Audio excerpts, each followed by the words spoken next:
This is not a drill. I repeat, this is not a drill. Do not be afraid. We are now in control of what you hear. 1, 2, 3, testing. A journey to the far reaches of knowledge and the unknown. I can't believe I just saw that. From aliens to angels, conspiracies to cover-ups. One soul and preeminent power. From extraterrestrials to exposing the truth. I'll try to explain as much as I can. You're listening to Planet X. You're listening to Planet X. Planet X.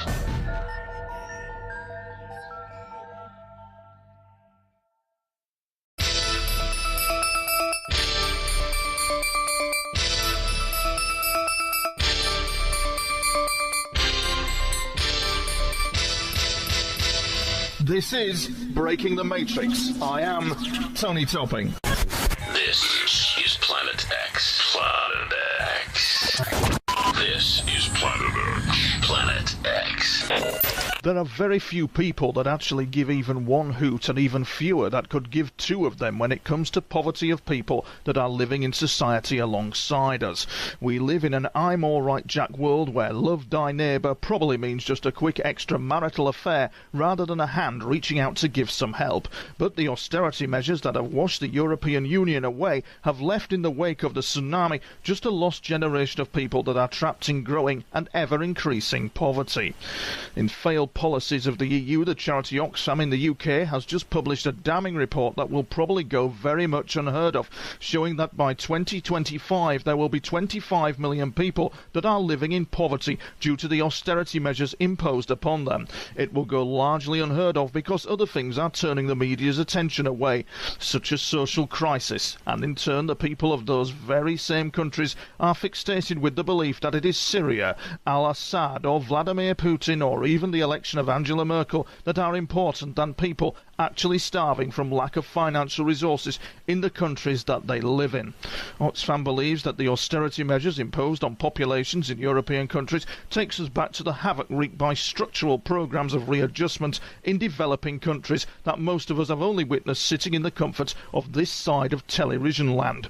Now, that's not the case. Back then, in the 1980s and in the 1990s, it was the fault of the International Monetary Fund that in their infinite wisdom had gladly wanted to bail out the failing countries of the world just as long as they cut spending to a minimum and they imposed increases in taxes on the entire population. Not that much different from what is being done right now in the European Union. How little we remember.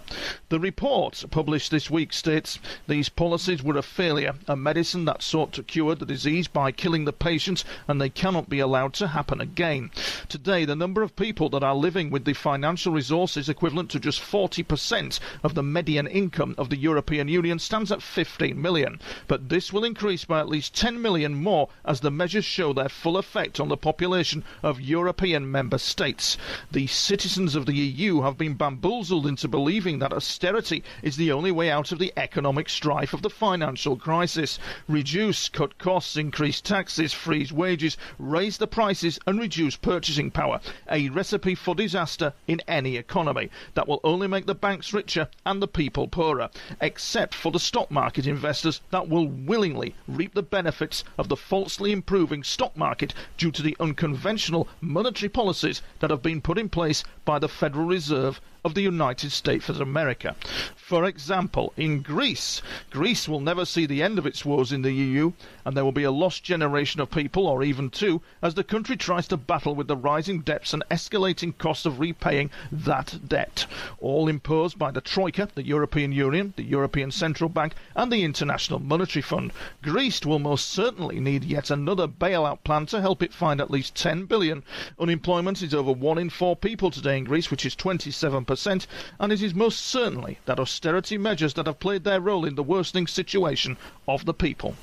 Apart from making them work for free and starve so they cost nothing in a short while, there can only be a deepening debt crisis since there are few people actually working in the economy, and therefore the generation of economic activity that is already in a dire situation has become even worse. It is only the top 10% of those countries that are seeing their wealth grow, with the gap being widened every time the IMF and the ECB impose new austerity conditions and provisions on other countries. The inequality is widening so much that there will soon be little difference between the dictatorial leaders of the developing countries in some places that maintain their populations in the poverty that they have become accustomed to, simply to reap the benefits of their privileged positions. Greece is in third place in the poverty rankings of the EU, just after Bulgaria and then Romania. Latvia comes in at a fourth place. In the UK, for example, median income for households is predicted to increase by sometime in the middle of next year. However, by 2015, the median income of the UK will still be below the level that was reached in 2010.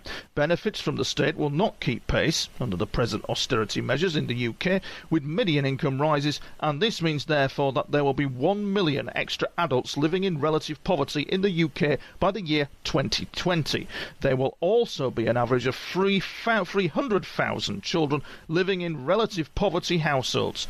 Median income of the UK is lower by 7% today than it was in 2010. The austerity measures that have been imposed in the UK included, in the latest round of cuts announced in July by George Osborne, the UK Chancellor of the Exchequer, 11.5 billion in total cuts, which that means 8.5% for 2015 and 2016. Across the board, spending cuts in all departments of roughly 10% of their budgets, a 7-day waiting period where an unemployed person is not allowed to sign on in order to claim benefits after losing a job. Claimants who cannot speak English will lose their state benefits. This alone is estimated to save 350 million. In the 1990s, more than 50% of people in the UK believed that their taxes should be raised in order to provide a better public service to the country. Today, only 36% of the country believes that this should happen. The EU finance ministers will be meeting tomorrow in Lithuania. The recovery has yet to materialise, and the people of the EU were told that they would have 5 years of austerity and things would be on the mend. 5 years will become 6, and then 6 will unfortunately turn into 7 and more until they have recreated the developing country scenario of omnipotent leaders reaping the benefits from the working, or by then enslaved masses. That article was by Pivotal Farm on the website Zero Hedge. Prince William considering a life on benefits. Prince William is considering a life on benefits after learning he could live comfortably for the rest of his life on state handouts. Despite a successful career in the armed forces, William has learned that a series of generous unearned entitlements means he doesn't have to work if he doesn't want to. The prince told the source, "I've heard of the benefit culture this country has, but I didn't realise it was so lucrative. This civil list seems pretty generous if you ask me. I don't see how the country isn't completely broke giving out cash for nothing like this.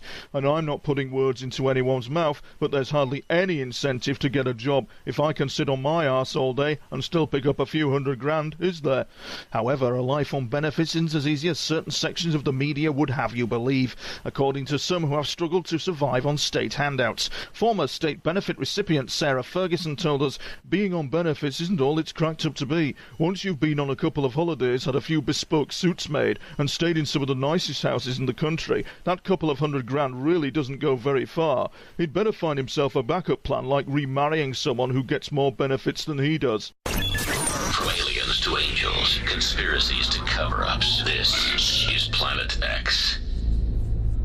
Obama's grotesque hypocrisy over cluster munitions. The tagline, "We don't gas children, we shred them," is a very good article written by Dave Lindorf on the website counterpunch.org, going into Syrian civilians, it talks about, and children should count themselves lucky that mass opposition in the US, the UK and much of the rest of the world to the idea of a US bombing blitz aimed at punishing the Syrian government for allegedly using sarin gas in an attack on a Damascus neighborhood forced the US to back off and accept a Russian deal to get rid of Syria's chemical weapons. Had the US attacked primarily with a 2 or 3 day barrage of Tomahawk missiles, many of those rockets would likely to have carried warheads containing BLU-97 cluster munitions.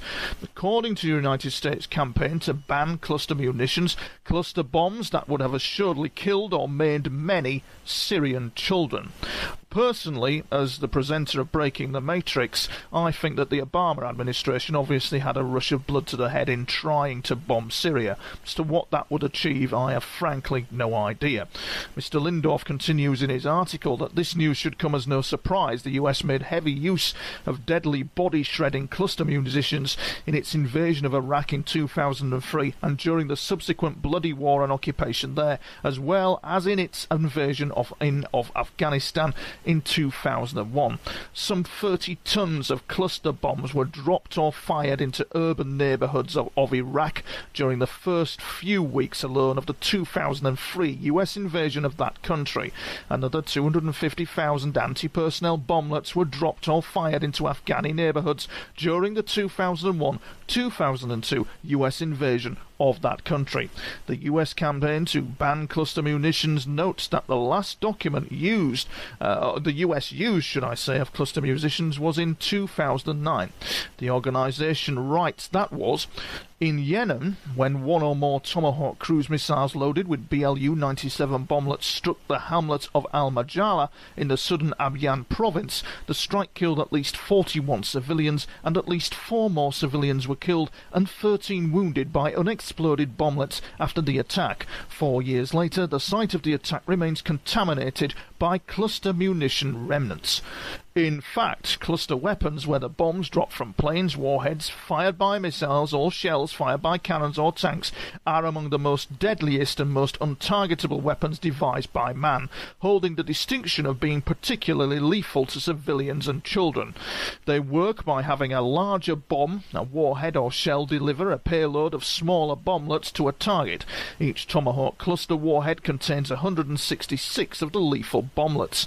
These castings burst open, releasing the small devices either on the ground or lowered by little parachutes. Many burst on impact, sending small, deadly, spinning flechettes out in all directions to tear the flesh off bones, maiming and killing anyone in the vicinity, while others routinely fail to explode and then lie around, sometimes for years, until someone steps on one or a child picks it up to see what it is.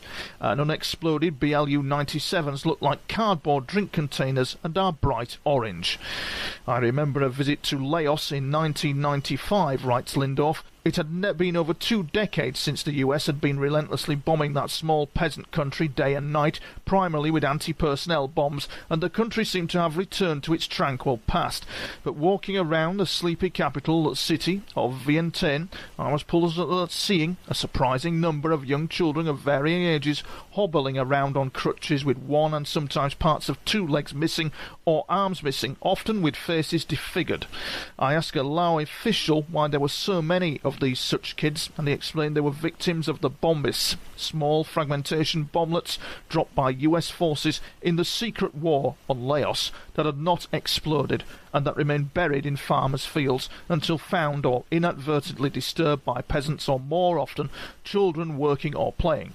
The US has refused to help locate and clear these relics of war, claiming, ridiculously, that the communist Laotian government is still secretly holding captured US soldiers, a position that the then US ambassador shamefacedly admitted to me was nonsense. But that was dictated by right-wingers holding on to the myth of long-suffering MIAs abandoned in Southeast Asia.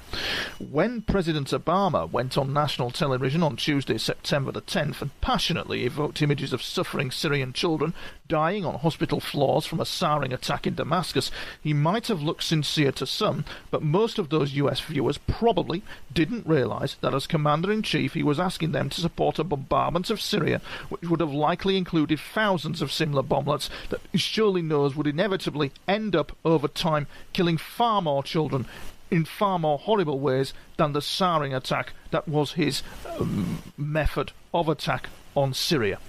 According to experts, 98% of the victims of cluster bombs are civilians, not soldiers, as horrible as deaths or maiming of even soldier targets are from these insidious weapons, and 40% of the victims are children. Since 2008, there has been a UN convention against the use of cluster weapons. It has been signed by 112 nations, 83 of which have ratified it. The US is a key holdout along with China, Israel, Pakistan and Russia. The US, in fact not content to simply not sign the convention, is arguing strenuously against the treaty, claiming that its bomblets, at least by 2018, will boast a 1% failure rate, and thus supposedly would not pose the danger of leaving unexploded, attractive or interesting-looking bomblets scattered around the landscape for months or years, waiting to be picked up by the curious children. It's an absurdly low failure rate, the government is claiming, and is also wholly unprovable. At least the US is consistent. It also refuses to sign a convention banning landmines, which kill many civilians in the same way as anti-personnel bomblets.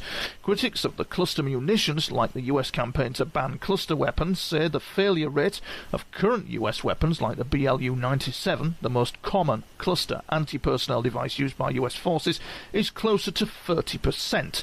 Besides a demonstration by the Yemen Tomahawk attack, a lot of the killing and maiming of civilians and children by cluster weapons happens when the bomblets explode as planned and on target.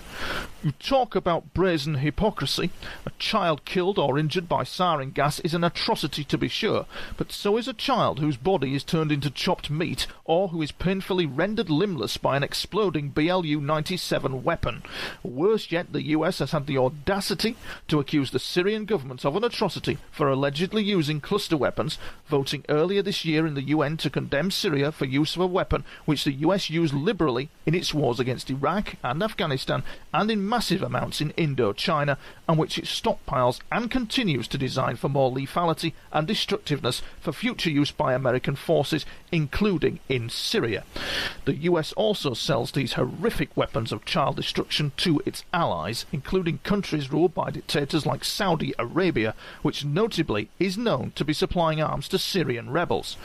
Of course, Americans themselves can be hypocritical about this stuff. Much horror was expressed after the Boston Marathon bombing over the use of BB pellets in the homemade pressure cooker bombs alleged to have been used, which killed several and lacerated the bodies of others. How could people be so evil, many asked, and yet the US provides its military with weapons that are far more efficient at shredding bodies using taxpayer money, and has done so for decades, with few Americans expressing outrage even at the carnage the weapons cause among children. Some 270 million cluster bombs were dropped on Indochina between 1964 and 73, 80 million of which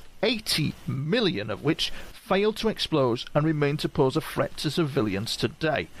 Textron Defense Systems, the maker of the most widely used cluster bomb in the US arsenal, which contains the BLU-97 bomblets and which is being sold by the US to Saudi Arabia and other allies, offers this marketing motto for its deadly product: clear victory, clear battlefield. Given that most of the battlefields these days are urban areas, not classic battlefronts, the clear battlefield concept bodes ill for civilians and, of course, children. Obama would be standing on stronger ground in demanding that Syria's government eliminate its stocks of poison gas if the US would sign on to the UN's 2008 Convention on Cluster Munitions.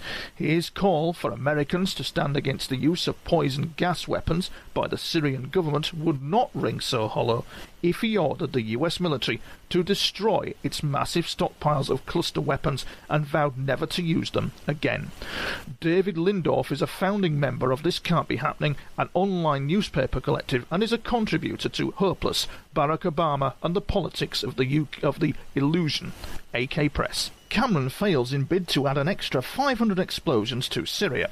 Syria's civil war will witness slightly fewer explosions after MPs voted to keep British bombs for something else.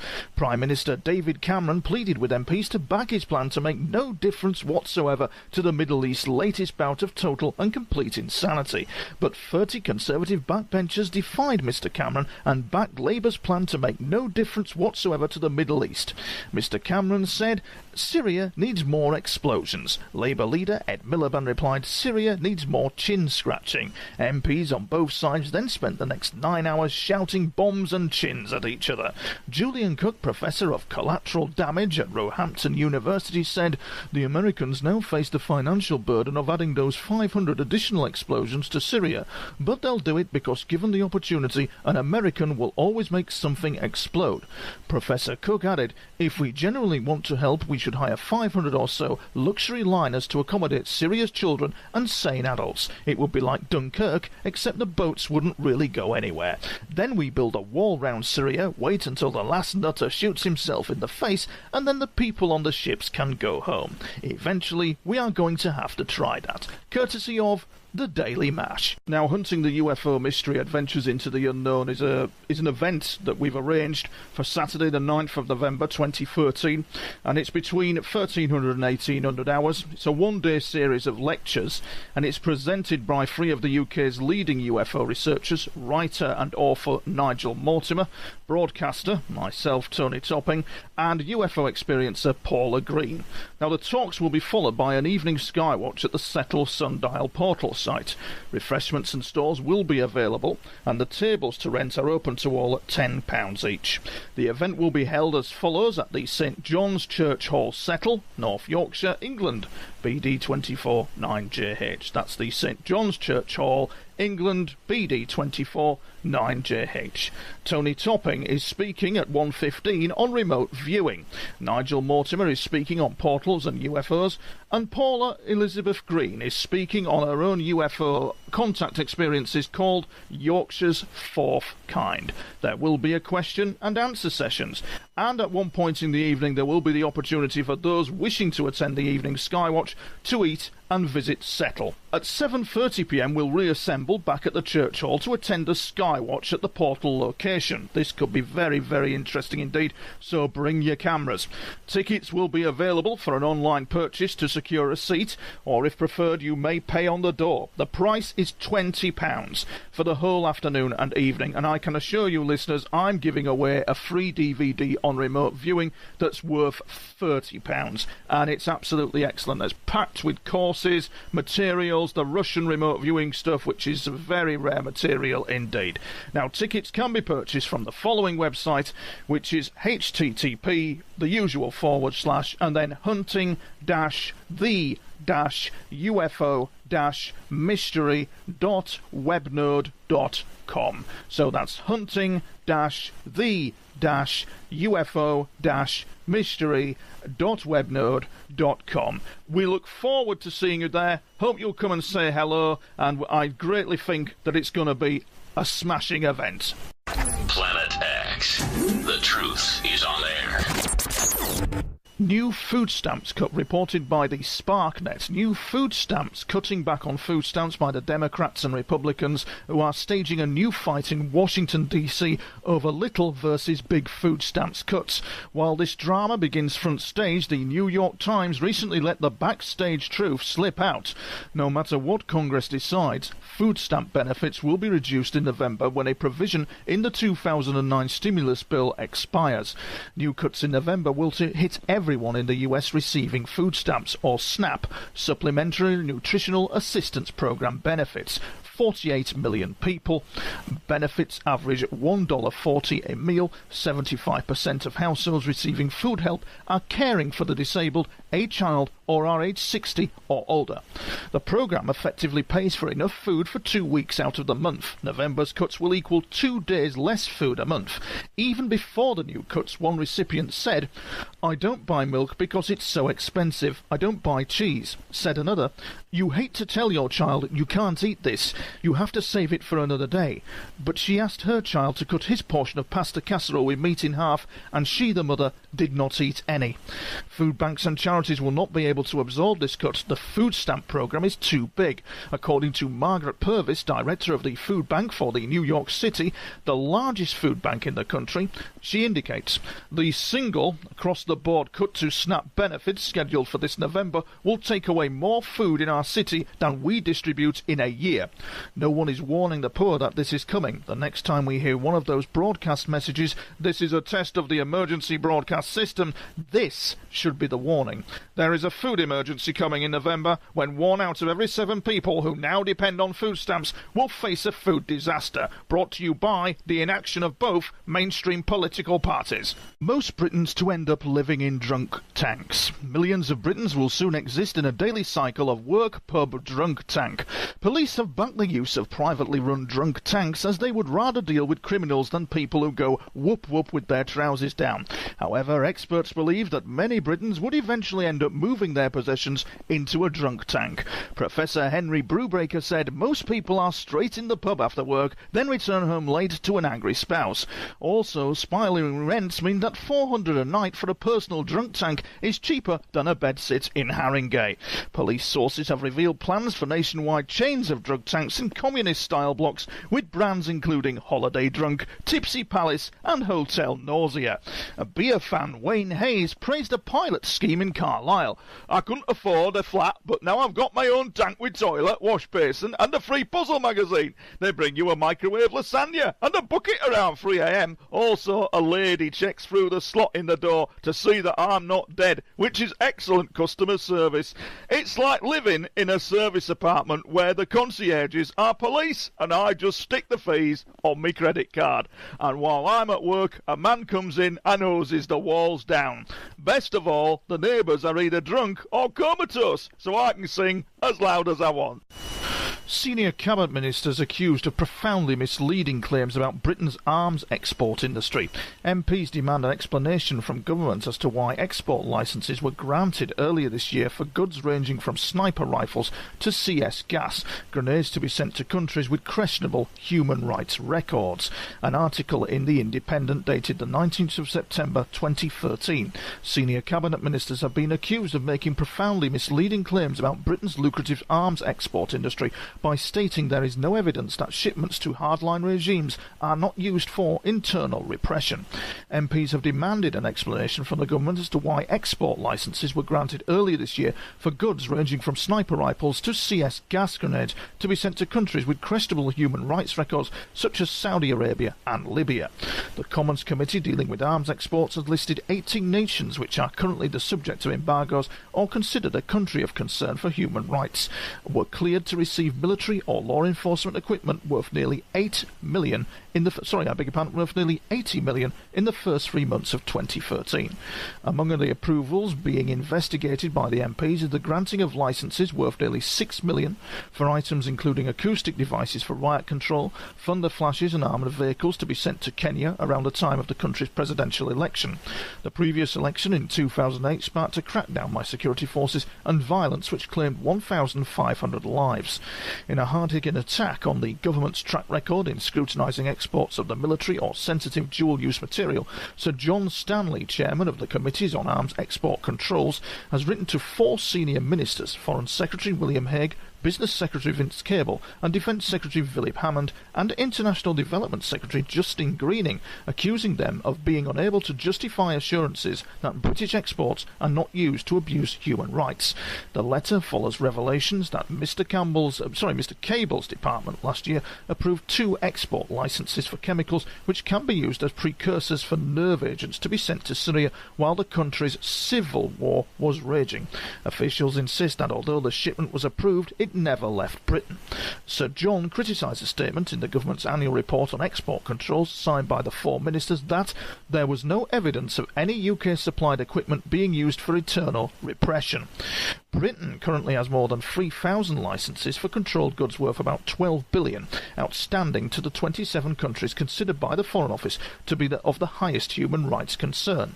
The senior MP, who is also a former defence minister, said that while the statement may be factually correct, it is also profoundly misleading, given that for many of the goods for which government export licence approval has been given and which could be used for internal repression, it is also totally or virtually impossible to obtain evidence about their use once exported. The committee added that among the items granted for export licences which might be used by oppressive regimes against their own people were hundreds of consignments ranging from military software, cryptographic equipment, dual-use chemicals and ammunition which were untraceable once they had left the UK. In a separate document, the MPs questioned a swathe of deals that form part of Britain's annual exports from the defence and security sector, worth £11.5 billion, including the sale of weaponry and military equipment to some of the world's most unstable hotspots. The deals included licences for military material worth £3.5 million and included sniper rifles and weapon night sights to be sent to the Lebanon, which is subject to UN arms trade sanctions. Exports worth £4.3 million, ranging from body armour and anti-riot shields to intelligence software and ammunition, was to be sent to Libya. The MPs also queried the decision to approve defence exports worth £45 million, including helicopter spares to Egypt, despite previously revoking similar licences in the wake of the overthrow of President Mubarak. The latest licences were suspended last month following renewed bloodshed. Among the licences called into doubt by MPs were the approval of shipments of hundreds of powerful assault weapons to Indian Ocean and Arabian Gulf countries, including the Comoros Islands, Madagascar and Oman, for use by private companies in anti-piracy operations against Somalia. Whilst it is understood that many of the items listed for dispatch to Kenya were also for use in counter-piracy operations, campaigners said there was a worrying lack of transparency and accountability in the arms export system. Government spokesman said the UK operates one of the most rigorous arms export control regimes in the world and has been at the forefront of implementing tough international trade controls, including most recently on exports to Egypt. We do not grant export licenses where there is a clear risk that goods might be used for internal repression. Syria is now a rebel-eat-rebel world, an article written by Tyler Durden on the website Zero Hedge. Just when you thought the situation in Syria was stabilising despite duelling op-eds, last week saw a new battle begin, dubbed Expunging Filth, in spite of the catchy name. As the WSJ reports, an Al-Qaeda spin-off, a jihadist group known as ISIS, is seizing territory across Syria from the US-backed Free Syrian Army and the government. It's a free-front war, a US official said of the FSA rebels. Fight. They face the Assad regime, forces from its Lebanese ally Hezbollah, and now the multinational jihadist ranks of ISIS. As WSJ notes, the spread of ISIS illustrates the failure of Western-backed Syrian moderates to establish authority in opposition-held parts of Syria, some of which have been under rebel control for over a year. It's still the case that the majority of Syrians are not up for Talibanization, but given the spread of ISIS, their choices may become increasingly limited. Leaders of the FSA say that ISIS, an Iraq Al-Qaeda outfit whose formal name is the Islamic State of Iraq and Al-Sham, has dragged them into a battle they are ill-equipped to fight. Some US officials said they see it as a battle for the FSA's survival. In recent months, ISIS has magnets for a foreign jihadists who view the war in Syria not primarily as a means to overthrow the Assad regime, but rather as a historic battleground for a larger Sunni holy war. Estimates on the size of ISIS range from 7,000 to 10,000 fighters.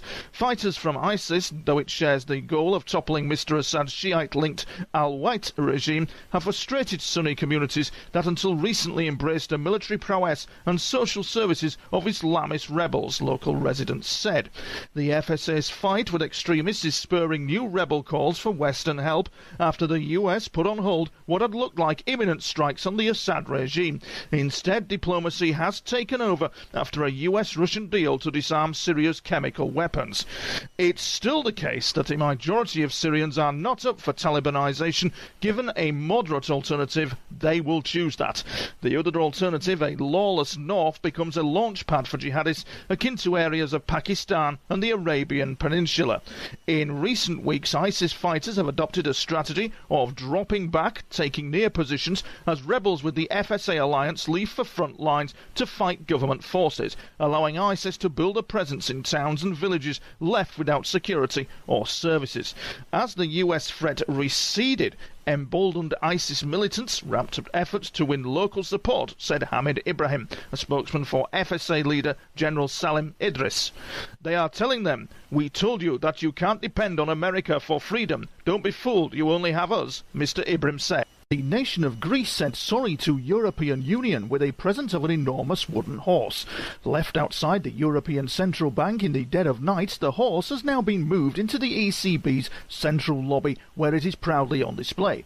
A gift tag attached to the horse, which is surprisingly light for its size and has small holes along the length of its body, suggested that it should be placed in the bank's vaults overnight to avoid it being targeted by thieves.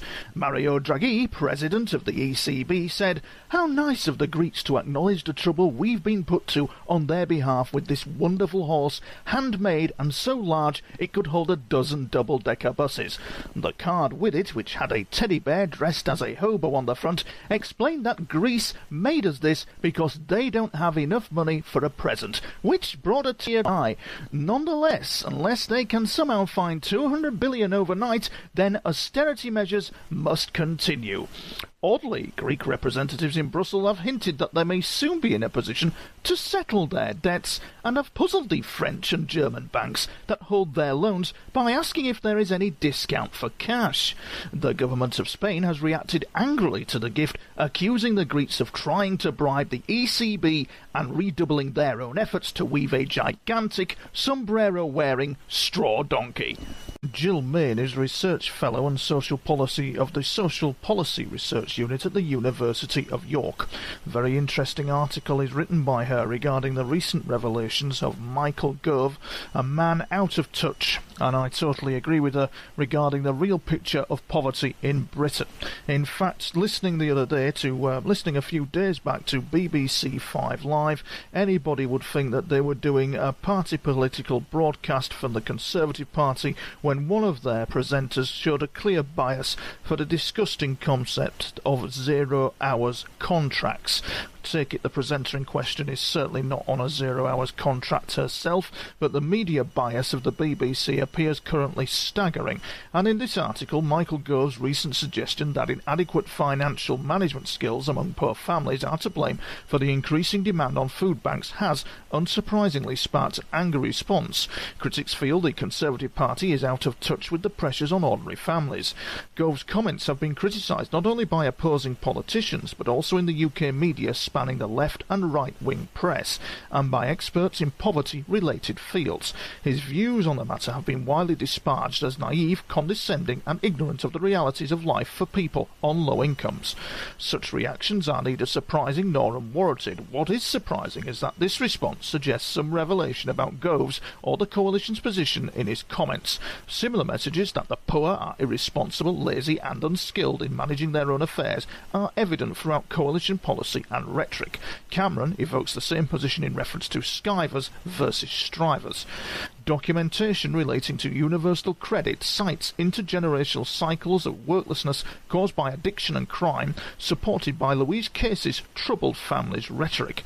These continue despite a persistent lack of empirical evidence supporting the existence, never mind propagation, of such families in significant numbers. Similarly, Ian Duncan Smith's recent consultation into child poverty measurement has come under a great deal of fire from academics, partially as a result of the stigmatizing and uninformed assumptions about causes, effects and correlates of child poverty evident in the consultation documentation. Political rhetoric is shaped by and has a role in shaping popular opinion.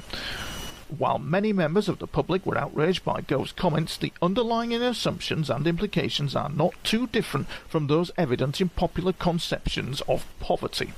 Representations of poverty in the media often draw on assumptions that real poverty does not exist in the UK, or that the poor are responsible for their own suffering. These views reflect a hardening of public attitude towards the poor, and popular explanations of poverty which draw more heavily on individual shortcomings than structural causes. Such views, exasperated by the political rhetoric described above, can then further fuel this rhetoric and resulting policies through the misapplication of data on popular values as if they were data on empirical fact. The real picture, turning the facts to findings from the Poverty and Social Exclusion Research Project, which is the largest scale survey of its kind in the UK to date, have recently been published, and increase in the depth and breadth of poverty is revealed. Twice as many people fell below minimum standards in 2012 as did in 1983. 4% of children and 8% of adults cannot afford to eat properly. Little supporting evidence for the position that poor people are irresponsible and lazy can be found. Where families are short of money, hard-pressed parents sacrifice their own nutritional needs to protect their children. And with regard to Cameron's skivers, who make a lifestyle choice to claim benefits, embarrassment was found to be a common response to living on a low income, a finding supported in other research. Furthermore, low income is not so often a result of unemployment, as coalition rhetoric would suggest. Evidence on child poverty shows that the majority of poor children live in households containing at least one worker. That those living on benefits view their lives as a humiliating struggle rather than a free ride is no surprise when the impact of the coalition's decision to uprate benefits at a rate of only 1% per year is examined.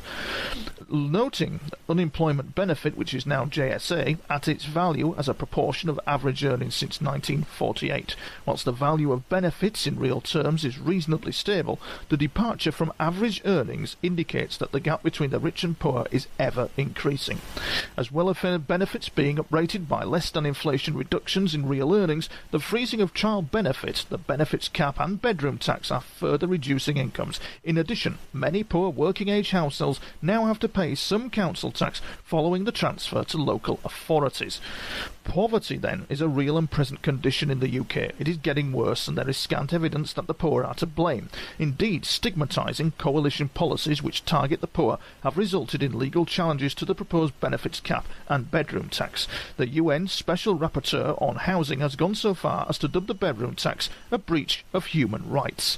It is hardly news that harsh, popular and governmental responses to the poor and to poverty clash with empirical evidence. Similar themes can be found, for example, in Mayhew's investigations of poverty and the poor laws in the 1850s.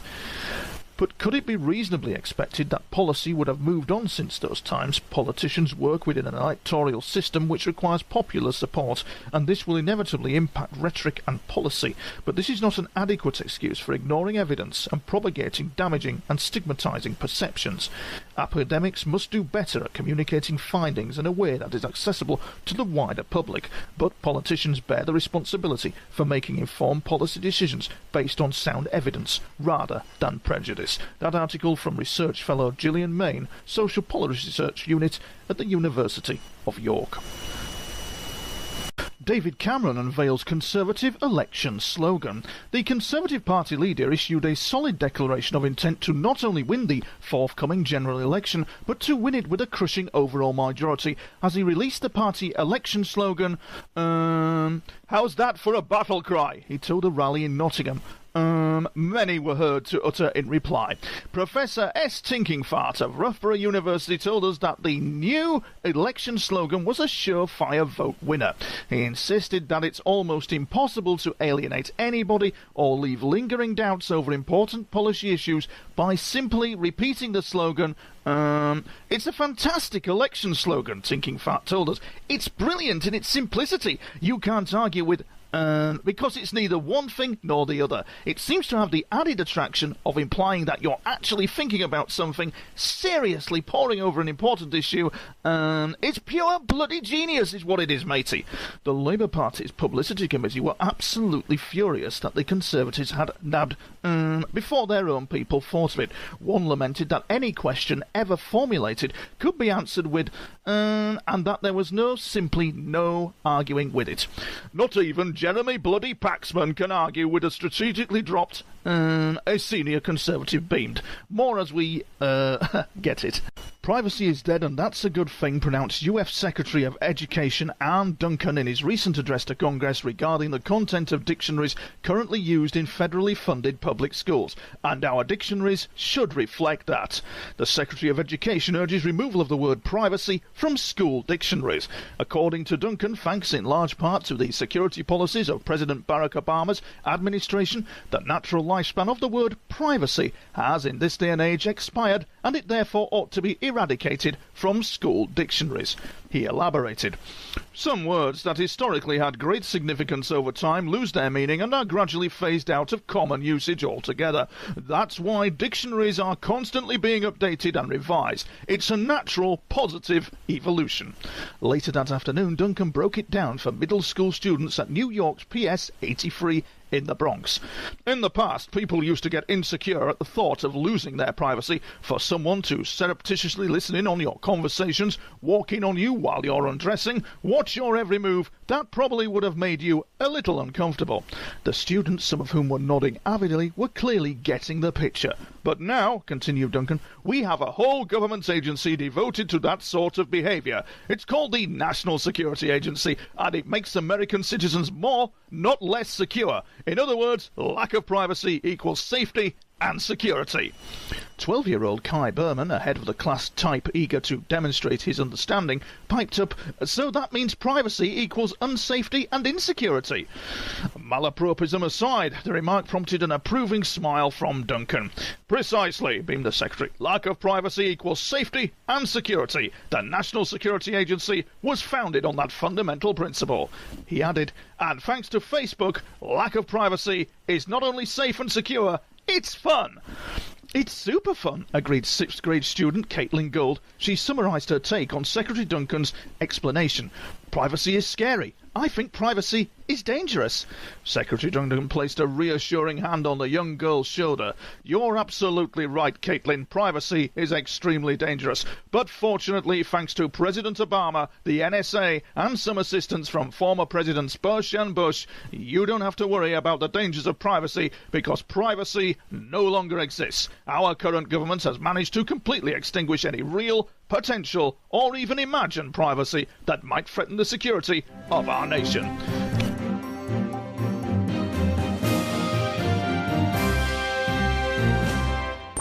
From extraterrestrials to exposing the truth, this is Planet X. This is Breaking the Matrix. I am Tony Topping. This is Planet X. Planet X. This is Planet X. Planet X. There are very few people that actually give even one hoot, and even fewer that could give two of them when it comes to poverty of people that are living in society alongside us. We live in an I'm alright Jack world where love thy neighbour probably means just a quick extramarital affair rather than a hand reaching out to give some help. But the austerity measures that have washed the European Union away have left in the wake of the tsunami just a lost generation of people that are trapped in growing and ever-increasing poverty. In failed policies of the EU, the charity Oxfam in the UK has just published a damning report that will probably go very much unheard of, showing that by 2025 there will be 25 million people as long as they cut spending to a minimum and they imposed increases in taxes on the entire population. Not that much different from what is being done right now in the European Union. How little we remember. The report published this week states these policies were a failure, a medicine that sought to cure the disease by killing the patients, and they cannot be allowed to happen again.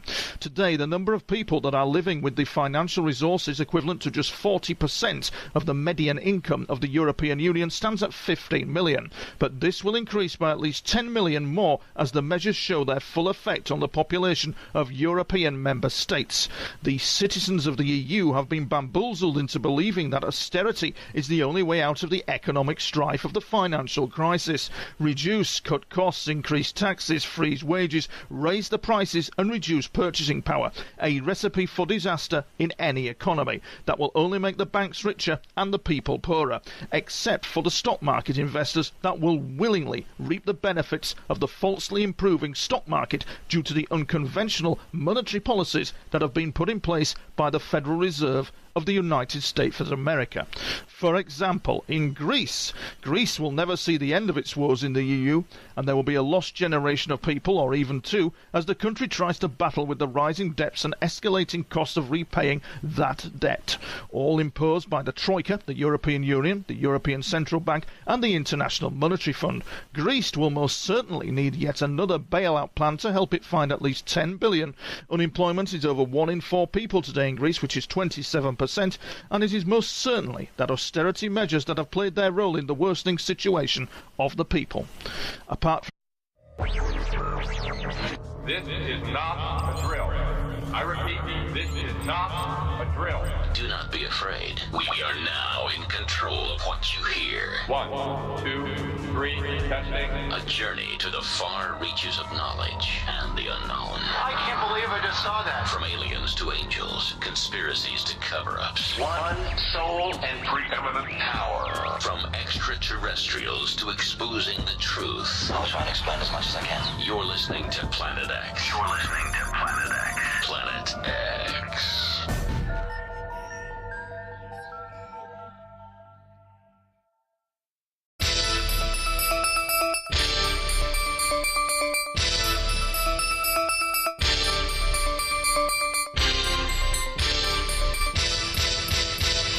that are living in poverty due to the austerity measures imposed upon them. It will go largely unheard of because other things are turning the media's attention away, such as social crisis, and in turn the people of those very same countries are fixated with the belief that it is Syria, al-Assad or Vladimir Putin or even the election of Angela Merkel that are important than people actually starving from lack of financial resources in the countries that they live in.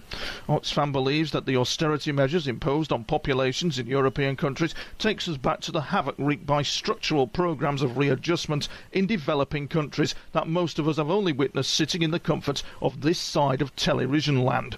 Now, that's not the case. Back then, in the 1980s and in the 1990s, it was the fault of the International Monetary Fund that in their infinite wisdom had gladly wanted to bail out the failing countries of the world just